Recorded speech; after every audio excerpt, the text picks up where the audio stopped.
மாயா Sandhya serial November 13ஆம் தேதி எபிசோடுக்கான review தாங்க இந்த வீடியோவில் நம்ம இன்னைக்கு பார்க்க போகிறோம். எபிசோடை ஸ்டார்ட் பண்ணுறதுக்கு முன்னாடி இந்த வீடியோவை மறக்காமல் லைக் பண்ணிக்கோங்க. உங்களுடைய ஒவ்வொரு லைக்கும் அடுத்தடுத்து வீடியோஸ் போடும் பொழுது எங்களுக்கு கொஞ்சம் இன்ட்ரெஸ்டிங்காகவும் என்கரேஜிங்காகவும் இருக்கும். எபிசோட் எப்படி ஸ்டார்ட் ஆகுதுன்னா, ஃபஸ்ட்டு ஹாஸ்பிட்டலில் காமிக்கிறாங்க. ஹாஸ்பிட்டலில் வந்துட்டு மணிக்கு ட்ரீட்மெண்ட் நடந்துக்கிட்டு இருக்கு. அப்போ ஆப்ரேஷன் முடிஞ்சதோட டாக்டர் வெளியில் வந்துட்டு நேராக சீனுவை பார்க்குறாங்க. கூடவே பத்மாவும் நிற்கிறாங்க. அப்போ சீனு கேட்குறாரு, டாக்டர் இப்போ அப்பாவுக்கு எப்படி இருக்குது, ஆப்ரேஷன் சக்ஸஸ்ஃபுல்லாக முடிஞ்சிருச்சா அப்படின்னு. அப்போ டாக்டர் சொல்கிறாரு, இங்கே பாருங்கள், ஆப்ரேஷன் சக்ஸஸ்ஃபுல்லாக முடிஞ்சிருச்சு, ஆனால் ஒரு பிரச்சனை அப்படின்னு. இது கேட்டதோட சீனு அதிர்ச்சி ஆகுறாரு. என்ன பிரச்சனை டாக்டர் அப்படின்னு. அப்போ டாக்டர் சொல்கிறாங்க, இங்கே பாருங்கள், ஆப்ரேஷன் சக்ஸஸ்ஃபுல்லாக முடிஞ்சாருமே இன்னும் அவர் மயக்கத்திலே தான் இருக்காரு, இன்னும் கண் முழிக்கலை. மூளைக்கு போகிற நரம்பில் அவருக்கு ஒரு சின்ன ப்ராப்ளம் இருக்குது அப்படின்னு. எதுவாக இருந்தாலும் கொஞ்சம் நேரம் கழிச்சு தான் சொல்லலாம் அப்படின்னு டாக்டர் சொல்கிறாங்க. இது கேட்டதோட சீனு ரொம்ப அதிர்ச்சி ஆகுறாரு. அப்போ சீனு சொல்கிறாரு, என்ன டாக்டர் சொல்கிறீங்க, ஆப்ரேஷன் முடிஞ்ச அப்புறம் அப்பாவுக்கு எந்த பிரச்சனையும் இல்லைன்னு சொன்னீங்க, ஆனால் கடைசியில் இப்படி சொல்கிறீங்களே அப்படின்னு. அப்போ டாக்டர் சொல்கிறாங்க, இங்கே பாருங்கள் சார், நாங்கள் சொன்ன மாதிரியே ஆப்ரேஷனை சக்ஸஸ்ஃபுல்லாக முடிஞ்சிட்டோம், ஆனால் அவங்களோட உடம்பு இன்னும் ரியாக்ட் பண்ணலை, அதான் ப்ராப்ளமே. எதுவாக இருந்தாலும் கொஞ்சம் நேரம் கழிச்சு தான் சொல்லலாம் அப்படின்னு சொல்லிட்டு அவங்க அந்த இடத்துலேருந்து போகிறாங்க. இதை கேட்டதோட சீனுவுக்கு ரொம்ப பெரிய ஷாக்கு. பத்மா இதை கேட்டுட்டு, ஐயோ என்ன இது இப்படி நடக்குது, அவர் கண் முழிக்க மாட்டாரா சீனு அப்படின்ட்டு அழுக. சீனு சொல்கிறாரு, அம்மா கொஞ்சம் பொறுமையாக இருங்க, அப்பா கண்டிப்பாக கண் முழிச்சிருவாரு அப்படின்னு சொல்லிட்டு ஆறுதல் சொல்கிறாங்க. அதுக்கப்புறம் வீட்டை காமிக்கிறாங்க. வீட்டில் பத்மாவோட தங்கச்சி எல்லாரையும் சாப்பிட கூப்பிட்றாங்க. ஃபஸ்ட்டு பாட்டியை போய் கூப்பிட. பாட்டி சொல்கிறாங்க, இல்லை எனக்கு வேண்டாம் அப்படின்னு சொல்ல. அடுத்து சிவாவை கேட்குறாங்க. சிவாவும் வேணான்னு சொல்கிறாரு. அப்புறம் ரகுராம கேட்குறாங்க, சாப்பிடுங்கிற அப்படின்ட்டு. அவரும் சாப்பிடலை அப்படின்னு சொல்கிறாங்க. இது கேட்டதோட அவங்க நேராக ஜானகி கிட்ட, அக்கா நீங்களாவது சாப்பிடுங்க அப்படின்னு சொல்ல, அவங்க நேராக தனாவை கிளப்புறாங்க. தனா கிளம்புமா சாப்பிடு அப்படின்னு. ஆனால் தனாவும் வேணான்னு சொல்கிறாங்க. இது கேட்டதோட அவங்க ரொம்ப சேடாக நிற்கிறாங்க. எல்லாருமே இப்படி சாப்பிடலைன்னு சொன்னா அப்புறம் என்னதான் ஆகுறது அப்படின்னு. அப்பா பாட்டி சொல்கிறாங்க, ரகுராம் நீயாவது போய் சாப்பிடுப்பா அப்படின்னு. ஆனால் ரகுராம் சொல்கிறாரு, இல்லைம்மா எனக்கு வேண்டாம் அப்படின்னு. அப்பா பாட்டி சொல்கிறாங்க, இப்போ மணிக்கு எப்படி இருக்குன்னு தெரியல, அவனுக்கு சரியாகிட்டுன்னு சொன்னால் மட்டும்தான் எங்களால் நிம்மதியாக இருக்க முடியும் அப்படின்னு சொல்லி பேசிக்கிட்டு இருக்காங்க. அதே நேரத்தில் ஹாஸ்பிட்டல்லேருந்து சீனு வீட்டுக்கு கால் பண்ணுறாரு. சிவா போயிட்டு ஃபோன் அட்டன் பண்ணி சொல்லி, சீனு என்னாச்சு அப்படின்னு சொல்ல, அவர் சொல்கிறாரு, சீனு சொல்கிறாரு, மாமா அப்பாவுக்கு சக்ஸஸ்ஃபுல்லாக ஆப்ரேஷன் முடிஞ்சிருச்சு, ஆனால் டாக்டர் எதுவாக இருந்தாலும் கொஞ்சம் நேரம் கழிச்சு தான் சொல்லலாம் அப்படின்னு சொல்கிறாரு அப்படின்னு. இதை கேட்டதோட சிவா ஷாக் ஆகுறாரு. என்னடா இப்படி சொல்கிற, டாக்டர் இதான் சொன்னாங்களா அப்படின்னு. சீனு சொல்கிறாரு, ஆமாம் மாமா இதான் சொன்னார், சொல்லி வைங்க, கண்டிப்பாக அப்பா கண் முடிச்சிருவாரு அப்படின்னு. இது கேட்டதோட சிவாவும் சரி அப்படின்னு சொல்லிட்டு ஃபோனை கட் பண்ணுறாங்க. ஹாஸ்பிட்டல்லேருந்து கால் வந்ததோட பாட்டி கேட்குறாங்க, ஏன்பா சிவா என்னப்பாச்சு, யாருப்பா அப்படின்னு. அப்போ சிவா சொல்கிறாரு, சீனு தான் ஹாஸ்பிட்டல்லேருந்து கால் பண்ணான், இது மாதிரி மணிக்கு ஆப்ரேஷன்லாம் சக்ஸஸ்ஃபுல்லாக முடிஞ்சிருச்சான், ஆனால் எதுவாக இருந்தாலும் டாக்டர் கொஞ்சம் நேரம் கழிச்சு தான் சொல்லுவேன்னு சொல்லியிருக்காரு அப்படின்னு. இதை கேட்டதோட அங்கே உள்ளவங்க அதிர்ச்சி ஆகுறாங்க. ஐயோ எப்போதான் அவனுக்கு சரியாகும், கடவுளே எப்படியாவது எங்கள் பிள்ளைய நீங்கள் தான் காப்பாற்றணும் அப்படின்னு சொல்லி வேண்டுறாங்க. இன்னொரு பக்கம் நம்ம ஜானகி ரொம்ப ஃபீல் பண்ணுறாங்க. இப்படி ஒரு விஷயம் ஆகிருச்சு அப்படின்னு. ரகுராமுக்கு மனசு தாங்க முடியல. இன்னொரு பக்கம் சீனசி பண்ணி நம்ம மாயாவையும் கதிரையும் காமிக்கிறாங்க. ரெண்டு பேரையும் நம்ம பத்மாவோட அம்மா நேராக ஒரு வீட்டுக்கு கூட்டிகிட்டு வராங்க. ஒரு வீட்டுக்கு கூட்டிகிட்டு நேராக அந்த வீட்டை காமிக்கிறாங்க. அப்போ மாயா கேட்குறாங்க, பாட்டி ரொம்ப தேங்க்ஸ் பாட்டி அப்படின்னு. நீ அப்படின்னு சொல்ல, கதிர் சொல்கிறாரு, இந்த வீடு உங்கள் வீடா, ஏது அப்படின்னு. அப்போ அவங்க சொல்கிறாங்க, நான் இந்த ஊரில் இருக்கும் பொழுதே எனக்கு இங்கே ஒரு வீடு இருந்துச்சு, ஆனால் இதை விற்கலான்னு நினச்சேன், அந்த என் பிள்ளை மணி இருக்கான் பாரு, அவனை தான் இங்கே தங்க வைக்கலான்னு நினச்சேன், ஆனால் அந்த பத்மா தான் என் பிள்ளைய கூட்டிக்கிட்டு நேராக ரகுராம் வீட்டுக்கு போயிட்டான், இங்கே இருந்திருந்தா கூட நிம்மதியாக இருந்திருக்கலாம், அவள் தான் தேவையில்லாமல் அங்கே கிளம்பி போயிட்டா அப்படின்னு. இது கேட்டதோட கதிர் சுற்றி முற்றி பார்க்குறாரு. பார்த்ததோட பாட்டிக்கிட்ட கேட்குறாரு, என்ன பாட்டி சுத்தம் இல்லாமல் இருக்கு அப்படின்னு. பாட்டி சொல்கிறாங்க, பேராண்டி அதெல்லாம் சுத்தம் பண்ணிடலாம் அப்படின்னு. அப்போ மாயா கவலையாக இருக்கிறத பார்த்துட்டு பாட்டி சொல்கிறாங்க, இங்கே பாரு மாயா, நீ எதை பார்த்து கவலைப்பட்டுக்கிட்டு இருக்க நல்லாவே புரியுது, இங்கே பாரு நீ கவலைப்படாத, இப்போதைக்கு உன் மேலே எல்லாருமே கோவமாக இருக்காங்க, ஆனால் இன்னும் கொஞ்சம் நாளில் கண்டிப்பாக உன் மேலே உள்ள கோவம் எல்லாருமே போயிடும், அது வரைக்கும் நீங்கள் ரெண்டு பேருமே இங்கேயே தங்கிக்கலாம் அப்படின்னு சொல்ல, இதை கேட்டுட்டு மாயா நேராக பாட்டியை பார்த்துட்டு, பாட்டி ரொம்ப நன்றி பாட்டி அப்படின்னு சொல்ல, பாட்டி சொல்றாங்க, இங்க பாருமா, ஆரம்பத்துல தனாவோட கல்யாணத்தை நிப்பாட்டணும், நீங்க வாங்க பாட்டி அப்படின்னு சொல்லும் பொழுதே எனக்கு ரொம்ப சந்தேகமா இருந்துச்சு. கண்டிப்பா ஏதோ ஒரு ப்ராப்ளம் இருக்கு அப்படின்னு. ஆனா இந்த அளவுக்கு பிரச்சனை ஆகும் அப்படின்னு நான் எதிர்பார்க்கல அப்படின்னு. நடந்த கலவரத்துல என் புள்ள தான் குத்துப்பட்டு கிடக்குறான், அதான் எனக்கு கஷ்டமா இருக்கு அப்படின்னு சொல்ல, மாயா சொல்றாங்க, பாட்டி கண்டிப்பா மணிமாமாவுக்கு எதுவும் ஆகாது அப்படின்னு. பாட்டி சொல்றாங்க, அடி எனக்கும் தெரியும் அவனுக்கு எதுவும் ஆகாதுன்னு.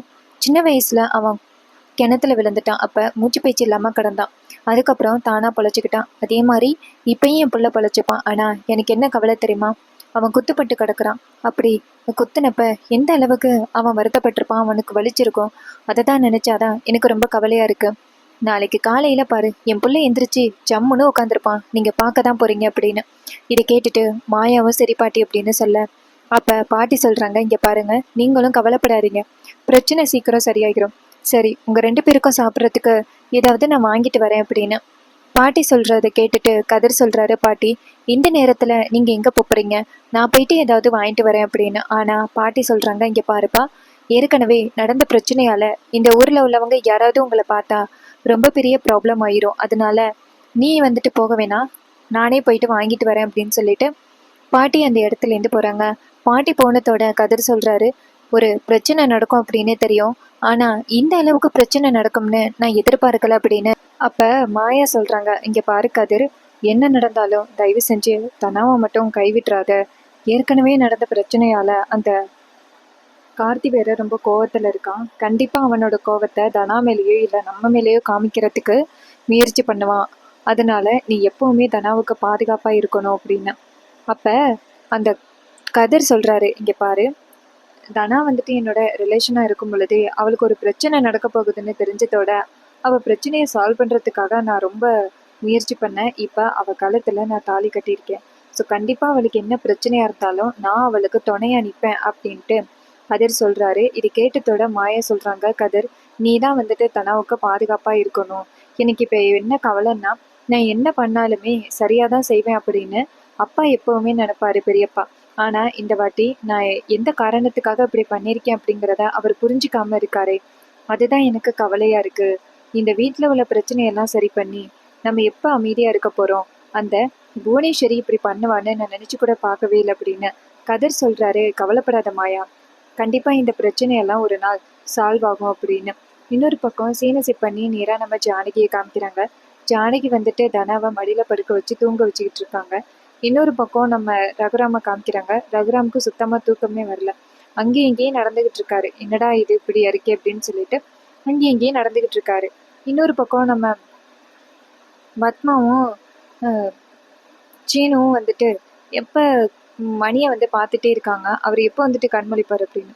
பத்மா உட்காந்துக்கிட்டே இருக்கிறவங்க டக்குன்னு தூங்கிடுறாங்க. இன்னொரு பக்கமும் சீனுவும் தூங்கிடுறாரு. இன்னொரு பக்கம் ரகுராம் வந்துட்டு இங்கேருந்து வராரு. வந்துட்டு நேரா பத்மாவை பார்க்குறாரு. நீ வந்துட்டு நேரா ஜானகியை பார்க்குறாரு. ஜானகி வந்துட்டு தனாவை மடியில் படுக்க வச்சுட்டு இருக்காங்க. அப்போ ரகுராம் வந்துட்டு நேரா ஜானகியை பார்க்க, ஜானகி தூங்கிட்டு இருக்காங்க கண்ணை மூடி. அப்போ ரகுராம் நேரா தனாவை பார்த்து, மாயாவை நினச்சிக்கிட்டு உன் வாழ்க்கையை நான் சுத்தமாக மறந்துட்டேனே, நீ எவ்வளோ பெரிய இன்னசென்ட்டு, ஆனால் இப்படி உன் வாழ்க்கை என்னால் இப்படி ஆகிடுச்சு அப்படின்ட்டு ரகுராம் ரொம்ப கவலையாக நிற்கிறாரு. தனாவோட காலை தொட போக, அப்போ டக்குன்னு தனாவோட காலை தொடக்கூடாது அப்படின்ட்டு கிளந்திரிச்சிருவா அப்படின்ட்டு வெளியில் வராரு. வெளியில் வந்துட்டு ரகுராம் நினைக்கிறாரு, மாயா சொன்னாங்கல்ல, கதிரை நான் தான் தாலி கட்ட சொன்னேன் அப்படின்னு. இதை வந்து நினச்சி பார்த்துட்டு ரகுராம் செம்ம கோவப்படுறாரு. இன்னொரு பக்கம் எல்லாருமே ஒவ்வொரு விதத்துல மாயா செஞ்ச தப்ப நினைச்சு ரொம்ப கோவத்துல இருக்காங்க.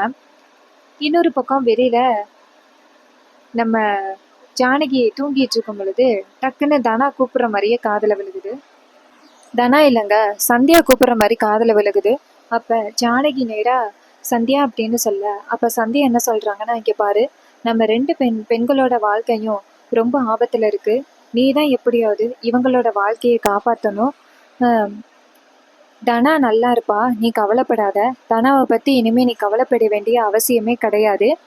ஆனால் என் பொண்ணு மாயாவை பற்றி தான் எனக்கு கவலையாக இருக்குது. அவளோட வாழ்க்கை என்னாக போகுதோன்னு தெரியல. என் பொண்ணோட வாழ்க்கையை நீ தான் எப்படியாவது காப்பாற்றணும் அப்படின்ட்டு சந்தியா சொல்கிறது அப்படியே ஜானகிக்கு காதில் விழுகுது.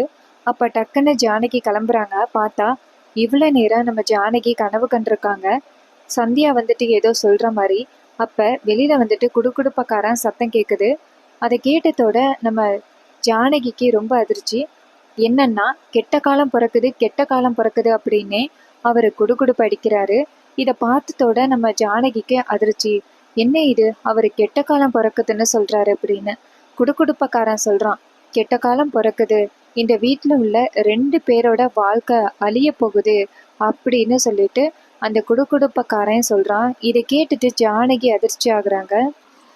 இந்த வீட்டில் 2 மகாலட்சுமிக்கு ஆபத்து வரப்போகுது. கவலைப்படாத, கெட்டவங்களுக்கு கெட்டது நடக்கும், நல்லவங்களுக்கும் நல்லது நடக்கும். அதனால நீ எதுக்கும் கவலைப்படாத, நீ தான் இந்த குடும்பத்தை காப்பாற்றணும் அப்படின்னு அந்த குடுகுடுப்பக்காரன் சொல்லிட்டு போகிறான். இது கேட்டதோட ஜானகிக்கு அப்படியே மயக்கமே வர ஆரம்பிக்குது. என்னடா இது, இவர் இப்படி சொல்லிட்டு போகிறாரே அப்படின்னு ஜானகிக்கு ரொம்ப கவலை தாங்க முடியல. கீழே மயக்கம் போட்டு விழுகிற அளவுக்கு அவங்களுக்கு கஷ்டமாக இருக்குது. அப்போ ஜானகி ரொம்ப சோகமாக தனாவை பார்த்து, தனா உனக்கு இப்படி நடக்கும்னு நான் கொஞ்சம் கூட எதிர்பார்க்கவே இல்லை தனா அப்படின்னு சொல்லிட்டு ஜானகி ரொம்ப கவலைப்படுறாங்க. ஜானகி நேராக தனா கிட்ட, இங்கே பாரு தனா, கவலைப்படாத, உனக்கு எந்த பிரச்சனையும் இல்லாமல் நான் பார்த்துக்கிறேன் அப்படின்னு சொல்லிட்டு ஜானகி வந்துட்டு தனா பக்கத்தில் படுத்து தூங்குறாங்க. அதுக்கப்புறமா சீனசி பண்ணி மறுநாள் காலை காமிக்கிறாங்க. அப்போ நம்ம ஜானகி வந்துட்டு பால் சுட வச்சிட்டு இருக்காங்க. அப்போ ஜானகி வந்துட்டு தனா தூக்கில் தொங்க போனாங்கல்ல, அதை நினச்சி ரொம்ப கவலையாக இருக்காங்க. அப்போ பால் பொங்கி வருது. அப்போ ஜானகி அதை கவனிக்கல. அப்போ பாட்டி ஓடி வந்து, ஜானகி என்ன பண்ணுற, பால் பொங்கி கீழே விழ போகுது, நீ பார்த்துட்டு இருக்க அப்படின்னு. அப்போ ஜானகி, ஐயோ சாரித்த, கூப்பிட்டீங்களா அப்படின்னு சொல்ல பாட்டி சொல்கிறாங்க, இங்கே பாரு, இதே மாதிரி நீ நினச்சிட்டே இருந்தீங்கன்னா அடுத்தடுத்து வேலையை எப்படி பார்க்க முடியும்? எனக்கு புரியுது, இந்த வீட்டில் ரொம்ப பெரிய பிரச்சனை நடந்திருக்கு, அதுக்காக நீ இப்படி மனசை விட்டுட்டியன்னா என்ன பண்ணுறது? நீ கவலைப்படாத, எல்லாமே நல்லதாகவே நடக்கும் சரியா அப்படின்னு. இது கேட்டுட்டு ஜானகியும் சரித்த அப்படின்னு சொல்ல, அப்போ பாட்டி சொல்கிறாங்க, இங்கே பாரு, நீ தான் அடுத்தடுத்து எல்லாரையும் கவனிச்சுக்கணும் அப்படின்னு சொல்லிட்டு அந்த இடத்துலேருந்து போகிறாங்க. அதுக்கப்புறம் ஜானகி எல்லாருக்குமே காஃபி கொண்டாந்து கொடுக்குறாங்க. அப்போ சிவா கேட்குறாரு, தனா எங்க அப்படின்னு. அப்போ பார்வதி சொல்கிறாங்க, தனா தூங்கிட்டு இருந்தா அப்படின்னு. ஜானகி சொல்கிறாங்க, இந்த காஃபியை கொண்டு போய் தனத்திட்ட கொடுத்துரு அப்படின்னு சொல்லிட்டு தனத்திட்ட கொடுக்குறாங்க. சிவா சொல்கிறாரு, இங்கே பாரு, காஃபியை கொண்டு போய் கொடு, தனம் தூங்கிட்டு இருந்தா அவளை கலப்ப வேணாம் அப்படின்னு. பார்வதியும் சரி அப்படின்னு சொல்லிட்டு நேராக மாடிக்கு போகிறாங்க. மாடியில் போய் பார்க்குறாங்க, தனாவை காணும். தனாவை காணும் அப்படின்னத்தோட பார்வதி அதிர்ச்சி ஆகுறாங்க. பார்வதி அங்கேருந்து ஓடி வந்து ஜானகி கிட்ட, அக்கா தனத்தை காணும் அப்படின்னு சொன்னதோட ஜானகி ஷாக் ஆகி, நைட்டு நான் தானே தூங்க வச்சுருந்தேன், குளிக்கல போயிருப்பா அப்படின்னு. பார்வதி சொல்கிறாங்க, நான் எங்கே பார்த்தாலும் தேடி பார்த்துட்டேன், தனாவை காணும் அப்படின்னு. இது கேட்டதோட எல்லாருமே அதிர்ச்சி ஆகுறாங்க. அப்போ பாட்டி சொல்கிறாங்க, ஐயோ ஏதாவது தப்பான முடிவு எடுத்துட்டாலோ அப்படின்னு. சிவா சொல்கிறாரு, அம்மா அப்படியெல்லாம் எதுவும் இருக்காதுமா, நீங்கள் கவலைப்படாதீங்க அப்படின்னு. ஜானகி சொல்கிறாங்க, ஐயோ என் பொண்ணுக்கு என்ன ஆச்சுன்னு தெரியலையே அப்படின்னு. ரகுராம் சொல்கிறாரு, சிவா நீ போயிட்டு பக்கத்தில் பார்த்துட்டு வா, இங்கே தான் எங்கேயாவது இருப்பா அப்படின்னு. சிவாவும் சரி அப்படின்னு சொல்லிட்டு எங்கே பார்த்தாலும் தேடுறதுக்கு போகிறாரு. இன்னொரு பக்கம் வீட்டில் உள்ளவங்க எல்லாருமே எங்கே பார்த்தாலுமே சிவாவை தனாவை தேடுறாங்க. தனாவை பார்த்தீங்கன்னா எங்கேயுமே காணும். அப்போ எல்லாரும் ரொம்ப கவலையாக நிற்கிறாங்க. ஜானகி வெளியில் வந்துட்டு தேடுறாங்க. தனா எங்கம்மா போன அப்படின்ட்டு சொல்லிட்டு கத்திக்கிட்டு இருக்காங்க. ஆனால் யாருக்குமே தனா இருக்கிற இடமே தெரியல. ஆனால் தனா எங்கே போயிட்டாங்க தெரியுமா? இருக்கிறதுலேயே மொத்தமாக வில்லியாக இருக்க அந்த புவனேஸ்வரி வீட்டுக்கு போயிட்டாங்க. தனா வந்துட்டு கண்மூடித்தனமாக கார்த்தியை விரும்புறதுனால தான் அவங்க இப்படி பண்ணிட்டாங்க. புவனேஸ்வரி வீட்டுக்கு நேராக தனா போக, தனாவை பார்த்ததோட புவனேஸ்வரி நினைக்கிறாங்க, இவன் எதுக்காக இங்கே வந்திருக்கா அப்படின்னு. தனா நேராக புவனேஸ்வரியை பார்த்துட்டு கையெடுத்து கும்பிட்டு, தயவு செஞ்சு என் வீட்டில் நடந்த தப்புக்கு தயவு செஞ்சு என்ன மன்னிச்சிருங்க அப்படின்னு. அப்போ புவனேஸ்வரி கேட்குறாங்க, தனா எனக்கு ஓமையிலாம் எந்த தப்புமே இல்லை, அந்த கதிரும் மாயாவும் சேர்ந்து தான் இப்படிப்பட்ட வேலையை பண்ணியிருக்காங்க, உன் வாழ்க்கையவே அழிச்சிட்டாங்க அப்படின்னு. தனா வந்துட்டு அழுகுறாங்க, ஐயோ நான் எப்படியாவது உங்கள் வீட்டுக்கு மருமகளாக வரணும்னு ஆசைப்பட்டேன், நான் கதிருக்கு டிவோர்ஸ் கொடுத்துட்டு நான் கார்த்திக் சாரை கல்யாணம் பண்ணிக்கிறேன், தயவு செஞ்சு என்னையும் கார்த்திக் சாரையும் கல்யாணம் பண்ணி வைங்க அப்படின்னு.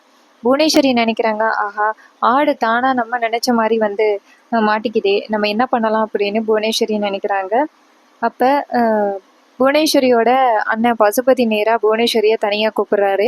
புவனேஸ்வரியும் பசுபதியும் போகிறாங்க. அங்கே போனதோட பசுபதி கேட்குறாரு, என்ன புவனேஸ்வரி என்ன பிளான் பண்ணியிருக்க அப்படின்னு. புவனேஸ்வரி சொல்கிறாங்க, நமக்குன்னு ஒரு வாய்ப்பு கிடச்சிருக்குங்க, நம்ம நினச்ச மாதிரியே அந்த தனா இங்க வருவான்னு நினைக்கல. ஆனா நமக்கு சாதகமா ஒரு விஷயம் நடக்குது. அவளை வச்சே நம்ம அந்த ரகுராமர் குடும்பத்தை அவமானப்படுத்தலாம் அப்படின்னு. இதை கேட்டுட்டு பசுபதி சொல்றாரு, என்ன பண்ணலாம்னு இருக்கு அப்படின்னு. புவனேஸ்வரி சொல்றாங்க, இங்க பாருண்ணா, கார்த்திகே அந்த புவனேஸ்வரிய தனாவை கல்யாணம் பண்ணி வைக்கலான்னு நினைச்சோம். ஆனா கல்யாணம் நடக்கல. ஆனா மறுபடியும் நமக்கு ஒரு வாய்ப்பு கிடைச்சிருக்கு. கார்த்தியை எப்படியாவது வெளியில கொண்டுட்டு வந்துட்டு கார்த்திக்கும் தனாவுக்கும் கல்யாணத்தை ஒரு நாள் பண்ணிட்டு மறுபடியும் அவளை இந்த வீட்டை விட்டு துரத்தி விட்டா, ஏற்கனவே ஒரு கல்யாணம் நடந்திருக்கு, மறுபடியும் ஒரு கல்யாணம் நடந்திருக்கு அப்படின்னு அவ வாழ்க்கையே சுத்தமா ஒன்றும் இல்லாம போயிருக்கும். என்ன நினைக்கிறீங்க அப்படின்னு இது கேட்டதோட பசுபதி சொல்றாரு, புவனேஸ்வரி சூப்பரான பிளானு, ஈஸியா அந்த ரகுராம அவமானப்படுத்தலாம். ஏற்கனவே அவன் குடும்பம் அவமானப்பட்டு போய் கிடக்கு, இதை விட இன்னுமே அதிகமாவே அவமானப்படுத்தலாம் அப்படின்னு சொல்ல, இதை கேட்டுட்டு புவனேஸ்வரி சொல்றாங்க, ஆமாண்ணா, இந்த வாய்ப்பை நம்ம விட்டு கொடுக்க கூடாது அப்படின்ட்டு வெளியில வந்துட்டு நேரா தனாவா பாக்குறாங்க. தனா வந்துட்டு புவனேஸ்வரிய கையெடுத்து கும்பிட்டு, அத்தை தயவு செஞ்சு சொல்றது கேளுங்க, என்னை தயவு செஞ்சு இந்த வீட்டுக்கு மருமகளாக்கிருங்க. என்னால அந்த வீட்டுக்கு போக முடியாது, அந்த குடும்பமே சேர்ந்து வந்துட்டு எனக்கு துரோகம் பண்ணிட்டாங்க. நான் வந்துட்டு கார்த்தியை தான் கல்யாணம் பண்ணணும்னு நினைச்சேன், கார்த்தியை தான் கல்யாணம் பண்ணுவேன் அப்படின்னு சொல்லிட்டு தனா ரொம்ப பிடிவாதம் பண்றாங்க. புவனேஸ்வரி நேரா தனாவை பார்த்து, இங்க பாரு தனா, நீ நினைச்ச மாதிரியே வந்துட்டு கார்த்தியை கல்யாணம் பண்ண முடியல. ஆனா நீ தான் இந்த வீட்டோட மருமக அப்படிங்கறதுல நான் ஃபிக்ஸ் ஆயிட்டேன். கேவலம் அந்த கதிர் வந்துட்டு உனக்கு தெரியாம கல்யாணம் பண்ணான் அப்படிங்கிறதுக்காக அவன் கூட நீ காலம் ஃபுல்லா வாழ்ந்துட முடியாதுல்ல. அதனால நீ கவலைப்படாத. உனக்கும் கதிருக்கும் கூடிய சீக்கிரம் விவாகரத்தை ஏற்படுத்தி கொடுத்துட்டு உனக்கும் கார்த்திக்கும் கல்யாணம் பண்ணி வைக்க வேண்டியது என்னுடைய கடமை அப்படின்னு புவனேஸ்வரி பேசுறாங்க. இதை கேட்டதோட தான் தனாவுக்கு ரொம்ப சந்தோஷமாகுது.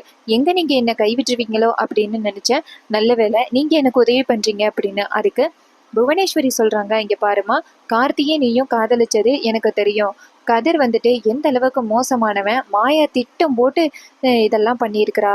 நீ இனிமே மாயாவை நம்பாத. இனிமே நீ உங்க வீட்டுக்கும் போக வேணாம், நீ இங்கே இரு அப்படின்னு சொல்ல, இதை கேட்டுட்டு தனா சொல்றாங்க, இனிமே நான் என் வீட்டுக்கு போக மாட்டேன் அப்படின்னு. இன்னொரு பக்கம் நம்ம ஜானகி வந்துட்டு தனாவை எங்க பார்த்தாலுமே தேடுறாங்க. எந்த இடத்துலயுமே தனா காணும் அப்படின்னதோட ஜானகி வந்துட்டு ரொம்ப கவலைப்படுறாங்க. ரகுராம் வந்துட்டு வீட்டில் உட்காந்துருக்கும் பொழுது சிவா வந்துட்டு சொல்றாரு, இது மாதிரி எங்க பார்த்தாலும் தேடி பார்த்தோம், ஆனா தனா வந்துட்டு அந்த புவனேஸ்வரி வீட்டுக்கு போனதா தெரிய வந்திருக்கு அப்படின்னு. இது கேட்டதோட ரகுராம் சொல்றாரு, எதுக்காக அந்த தனா புவனேஸ்வரி வீட்டுக்கு போகணும் அப்படின்னு. அப்ப சிவா சொல்றாரு, அதானே எனக்கும் புரியல, அண்ணா நம்ம எப்படியாவது போயிட்டு தனாவை கூட்டிட்டு வரணும்னா அப்படின்னு. அப்ப ஜானகி சொல்றாங்க, என்னங்க இருங்க, நான் போய் கூட்டிட்டு வரேன் அப்படின்னு. சிவா சொல்றாரு, இல்ல நீங்க போக வேணாம், அந்த புவனேஸ்வரிய பத்தி தான் உங்களுக்கு தெரியுமே அப்படின்னு. ஆனா ஜானகி சொல்றாங்க, இல்ல நான் போய் கூட்டிட்டு வரேன் அப்படின்னு சொல்லிட்டு ஜானகி கோவமா புவனேஸ்வரி வீட்டுக்கு போறாங்க. கூடவே நம்ம மாயாவுக்கும் தெரிய வருது தனாவை காணும் அப்படிங்கிறதுக்காக நேரா அவங்களும் புவனேஸ்வரி வீட்டுக்கு வந்துடுறாங்க.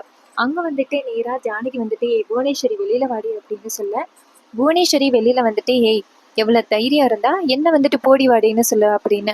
அப்ப ஜானகி சொல்றாங்க, மரியாதையா என் பொண்ணு எங்க இருக்காளோ அவளை என்கிட்ட கொடுத்துரு அப்படின்னு. அப்ப புவனேஸ்வரி சொல்றாங்க, என்னால முடியாது அப்படின்னு. இது கேட்டதோட ஜானகி செம்ம டென்ஷன் ஆகி புவனேஸ்வரியை ஓங்கி அறையிறாங்க.